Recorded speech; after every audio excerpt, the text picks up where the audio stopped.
Hello, my name is Hilda Mangotic, and I'm going to talk about my learning experience from Spring Arbor University in reference to international business.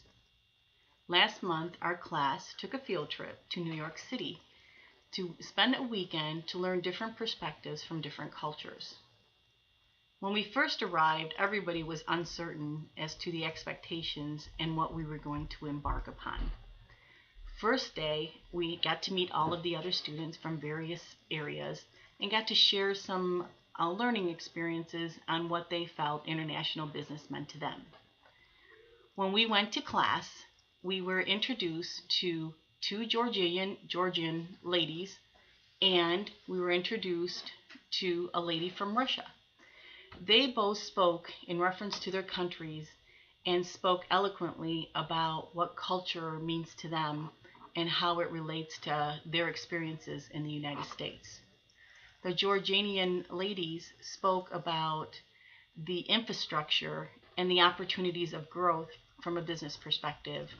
And the Russian lady talked about her experience in teaching and the perspective of what teaching is inspirational within the United States as well.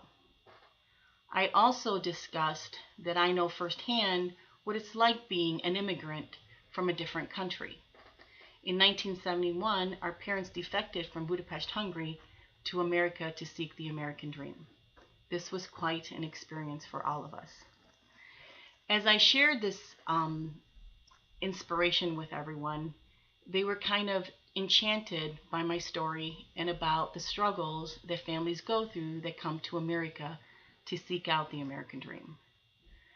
First off, it is very difficult to walk away from a norm, from a culture that you're used to, and then try to adapt to a new culture when you've never done any research in regards to that culture.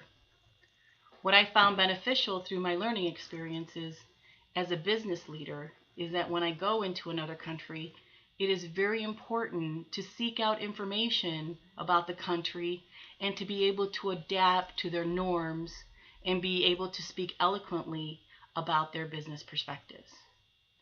What I found in my research for communication, it's a way you approach an individual, and you have to make a certain time frame for a meeting. You have to sit back and decide if you're going to hire an attorney to help you through this process or an interpreter to help you through the process.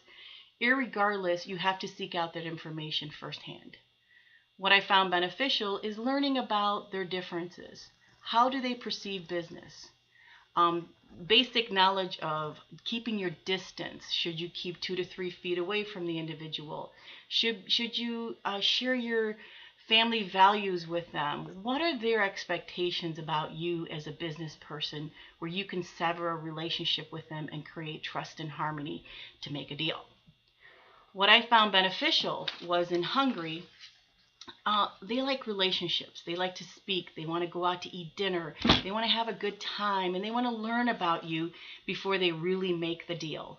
They love to negotiate. They have a lot of integrity on negotiations, and they're very good at it. But first off, they want to get to know you. And what I found very beneficial was my immediate supervisor, and I interviewed him in reference to his experiences in China. He found that China is one of the greatest people to deal with. When he went there, they lavished him with gifts. They took him out to eat. Every night it was going out to wonderful dinners, speaking, and never discussing business, but just building relationships, same as it was in Hungary.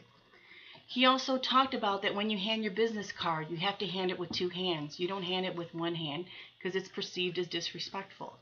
So you have to understand their cultural differences as well when you're conducting business in China. He also indicated that he loved the culture in China and he would love to go back and live there. Whereas some of the perceptions that you hear about child labor laws and unfair labor practices kind of makes you think, is there a disconnect between people you interview versus the media that you hear? But you will find out once you're there, as long as you seek out that information firsthand. Ethics and value plays a key proponent in the way you conduct business globally. You have to use good ethics. You have to use good Christian perspective.